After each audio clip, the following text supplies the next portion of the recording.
अस्सलामुअलैकुम अम्लिया ज़ायचा इस्तिखारा में खुश आमदीद। उम्मीद करता हूँ आप सब खैरियत से होंगे। अल्लाह पाक सबको अपने हिफ्ज़ व ईमान में रखे। आज की वीडियो में मोक्कलात के बारे में बताऊँगा। मोक्कलात क्या होते हैं, इनसे क्या काम लिया जा सकता है, मोक्कलात की कितनी इकसाम होती हैं। वीडियो शुरू करने से पहले आपसे गुजारिश है हमारे चैनल को सब्सक्राइब कर दें, बेल आइकन को भी दबा दें, हमारे फेसबुक पेज, इंस्टाग्राम को और ट्विटर को भी फॉलो कर दें। चलें अब वीडियो शुरू करते हैं। आपने बहुत सारे लोगों से मोक्कलात के बारे में सुना होगा कि फ़लाँ शख्स के पास मोक्कल है, वो काम मोक्कलात के ज़रिए करता है, जल्द हो जाता है काम। मोक्कल इमलियाती ज़ुबान में इस ताकत का नाम है जिससे आमिल अपने काम लेता है, उन्हें तस्खीर किया गया होता है। मोक्कल बहुत सी किस्म है इनकी, नूरी, नारी, खाकी, बादी वगैरह वगैरह। इन सब में से ज़्यादा जो काम लिया जाता है वो इल्वी, नारी और सफली से लिया जाता है। रूहानियत वाले कहते हैं आदमी की ज़बान में जो लफ्ज़ निकलता है उसका कुछ ना कुछ असर ज़रूर होता है।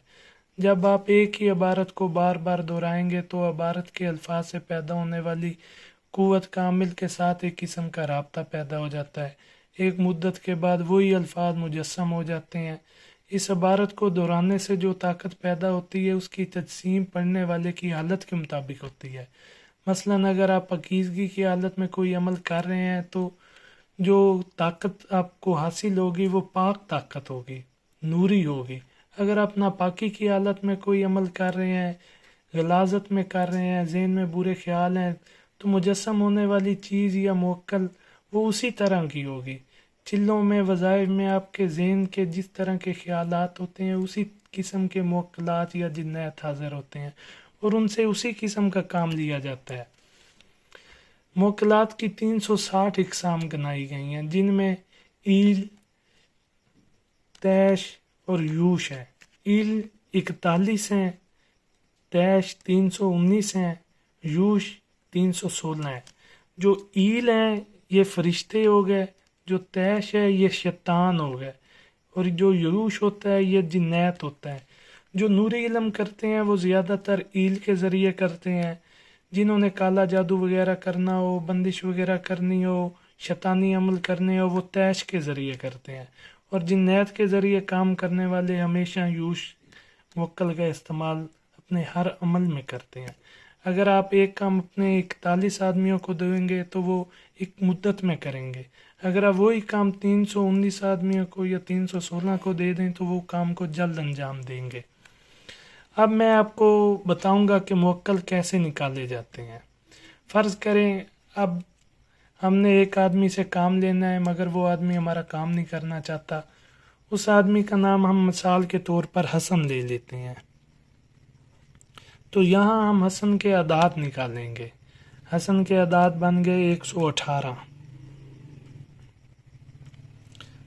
तो हम इन अदाद को अलग अलग लिखेंगे। मतलब ये हो गया 100, फिर आ गया 10, फिर आ गया 8। अब 100 को अब हरूफ तज्जी में करें तो ये बन गया काफ।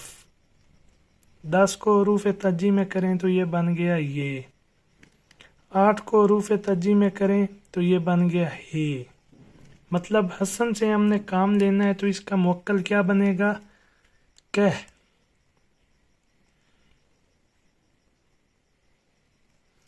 अगर हमने नूरी इस पर करना है तो हम इसके आगे लगा देंगे ईल। ये बन जाएगा केहा ईल, कीहा ईल। ये बन गया नूरी। अगर हमने शैतानी अमल करना है, काला जादू करना है तो इसके आगे हम लगा देंगे तैश। ये बन जाएगा कह तैश। अगर हमने जिन्नात का कोई अमल इस पे करना है, हमने जिन्नात के ज़रिए इससे काम निकलवाना है तो हम इसके आगे लगा देंगे यूश। ये बन जाएगा कह यूश। अब इनको इस्तेमाल कैसे करना है, सबसे बड़ी बात है ये। अगर आप नूरी मोक्कलात के ज़रिए हसन से काम निकलवाना चाहते हैं तो आपको एक इबारत बनानी पड़ेगी। عبارت آپ نے بنانی ہے عجب یا کے ہا ایل بحق یا بدو. فرض کریں آپ نے حسن سے پیسے لینے ہیں تو آپ نے اپنے پیسے واپسی کا تصور ذہن میں رکھنا ہے اور حسن کے نام کے اعداد کے مطابق اس عبارت کو ورد کرنا ہے 21 دن. اب حسن کے نام کے اعداد تھے 118، تو 118 مرتبہ 21 دن کے لیے روزانہ ہمیں یہ عبارت پڑھنی پڑے گی. انشاءاللہ 21 دن کے اندر حسن پیسے ہمارے دے جائے گا. تو جو دوسرے ہیں تیش سے کام لینا یا یوش سے، وہ میں آپ کو اگلی ویڈیو میں بتاؤں گا. اس طرح ویڈیو لمبی ہو جاتی ہے. اگر آپ کو کوئی بات سمجھ نہ آئی ہو تو نیچے دیے گئے نمبر پر آپ کال کر سکتے ہیں، واٹس ایپ پر میسج کر کے آپ پوچھ سکتے ہیں. باقی تیش اور یوش کا طریقہ انشاءاللہ میں اگلی ویڈیو میں بتاؤں گا. ان کا استعمال کیسے کرنا ہے یہ تو میں نے آپ کو نوری کا بتا دیا کہ نوری اگر کام لینا ہے تو وہ اس طریقے سے لینا ہے.